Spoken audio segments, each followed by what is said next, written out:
A lot of people are complaining about the CyberTruck and that it's too expensive. The specs are not good enough, but I disagree. I want you to get more truck for the same amount of money, and the CyberTruck is the clear winner. I'll break it down. I'm Brian. Welcome to My Tesla Weekend.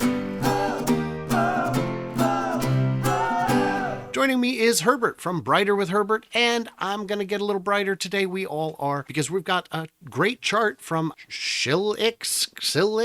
Yeah, I'm not sure how it's pronounced. He runs a Tesla charts community, and he puts out some fantastic stuff. He put out an early version, and people gave him feedback, and he made it so much better. So Herbert, who runs Brighter, is joining us because he is so good at this stuff, and we both have some very strong feelings about the competition, the pricing, and all that. Herbert, how you doing today? I'm doing well, Brian. Thank you for inviting me. I think this was important information that we need to share, right? Which is the Tesla community came away feeling like the prices were higher because when they compared it to the previous one, the first time Elon presented the Cybertruck, it's definitely higher. But what people need to understand is when you compare it to comparables, existing gas car trucks, the Rivian, I think it was pegged to the Rivian. And when you compare it really closely and really try to understand, and you take away your Tesla community hat from it, the regular consumer is going to look at this and realize it is priced the same, but with many new features that are way above what you can get from these guys. I saw this one tweet. This guy says, here are just 4 things the Rivian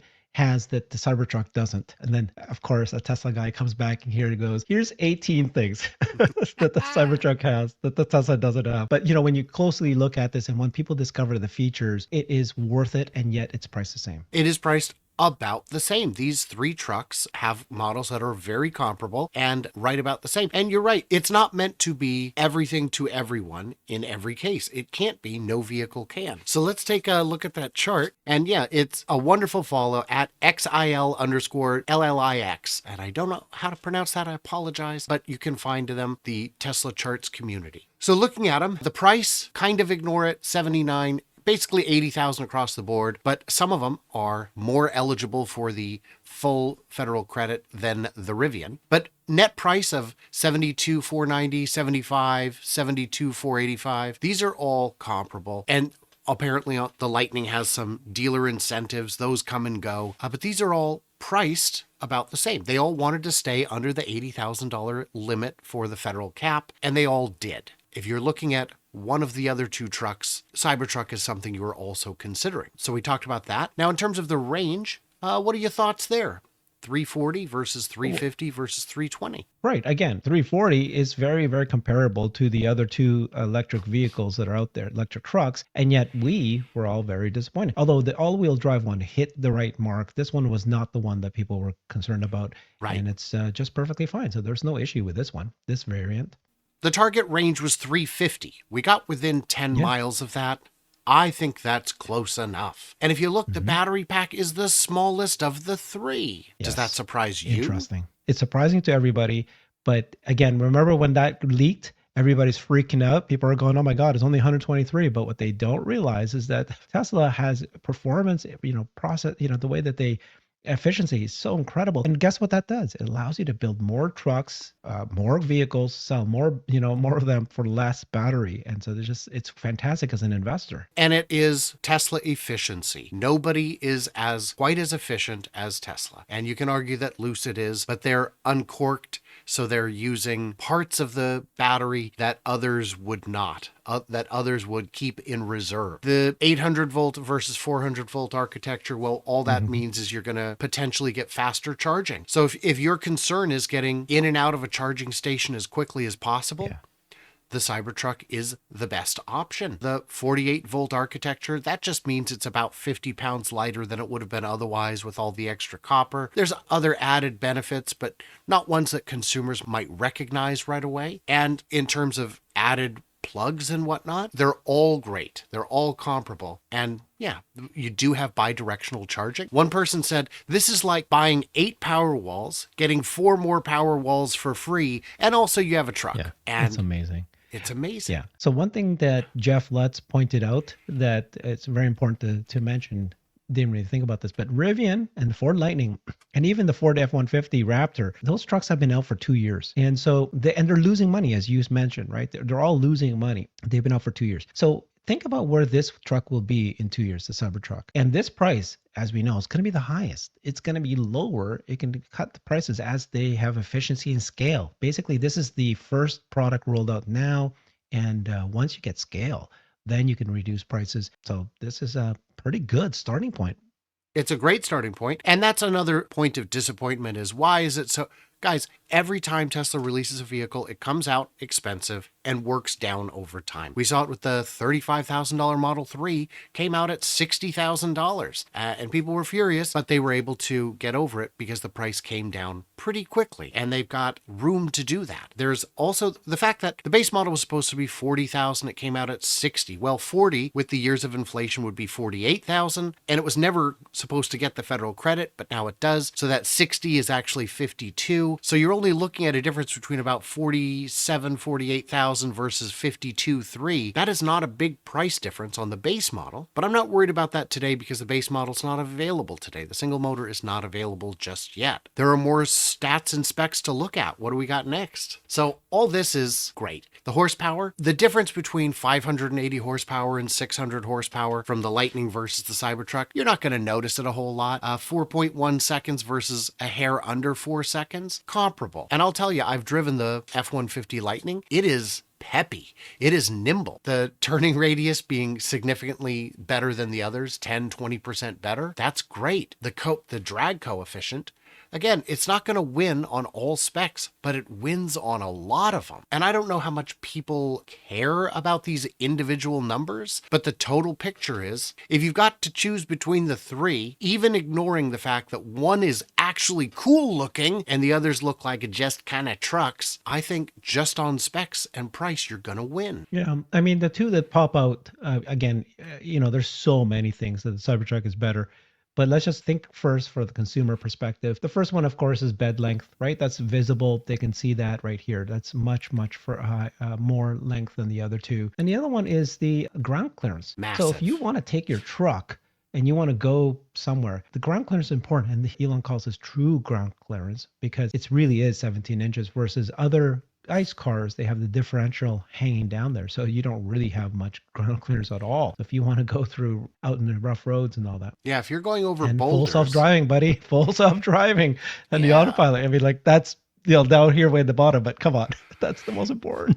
To me, the Blue Cruise equipped, you do have to pay extra for it. I think it's $2,000 for the first 3 years and then a subscription after that. I've had a chance to experience about an hour of driving on Blue Cruise, and it worked awfully good. Not as good as standard autopilot, not even close, but it was pretty good. The only thing I liked better about it is you didn't have to keep your hands on the wheel. It was monitoring you with cameras and you were able to just dedicate attention and it could tell, but you absolutely had to keep your eyes on the road because it did disengage for me on a bend in the highway. And I thought that was pretty bizarre and disappointing because bends on highways are quite gentle, but I didn't have the experience Sandy Monroe had where it didn't warn you before disengaging. But the autopilot alone on Teslas is a very good, very effective feature on highways. I don't know if I could go back.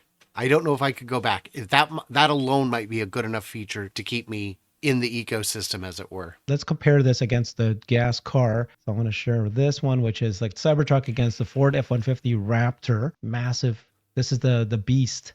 And so Sorry Merritt compared the two. So let's take a look at the comparison. This is the Ford F-150 Raptor R at the top, Cyber Beast at the bottom.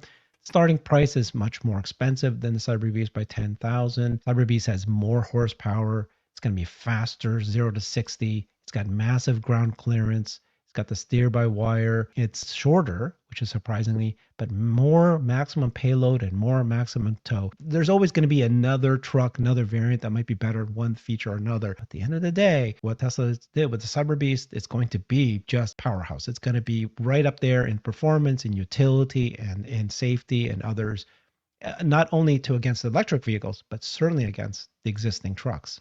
Well, in the comments, I'd want to know, what is the feature that's most important to you guys? And when was the last time you bought a new truck? A lot of people looking at these prices saying even $60,000 is out of the reach of most buyers. Well, Trucks are expensive. I know a lot of people who looked at the price and said, nope, this is crazy, I can't do it. And so they went to shop for a gas truck and realized trucks have gotten expensive. It is like that one you saw, 109. Get to the dealer and tell me if you can actually purchase that truck for 109. Or if you're going to have to sit there all day haggling, sending little love notes back and forth to the manager who will think about it. I got to really crunch some. You don't have to crunch numbers. I worked for 1 month at a car dealership and I had to get my soul back before it was too late because the whole thing was ridiculous. I hated every minute of it, especially that stupid game we'd play where you'd say, I had a guy looking to buy a car who said, I will trade you straight across my Durango for this classic Impala, but I will not pay you one extra penny. Final offer. And I went back and they said, nope, we got to get another $500 out of him or we can't do it. And the guy got up and walked. And my manager ran out in the parking lot. Brian, you fool. How could you let him leave? Of course we'd take that deal.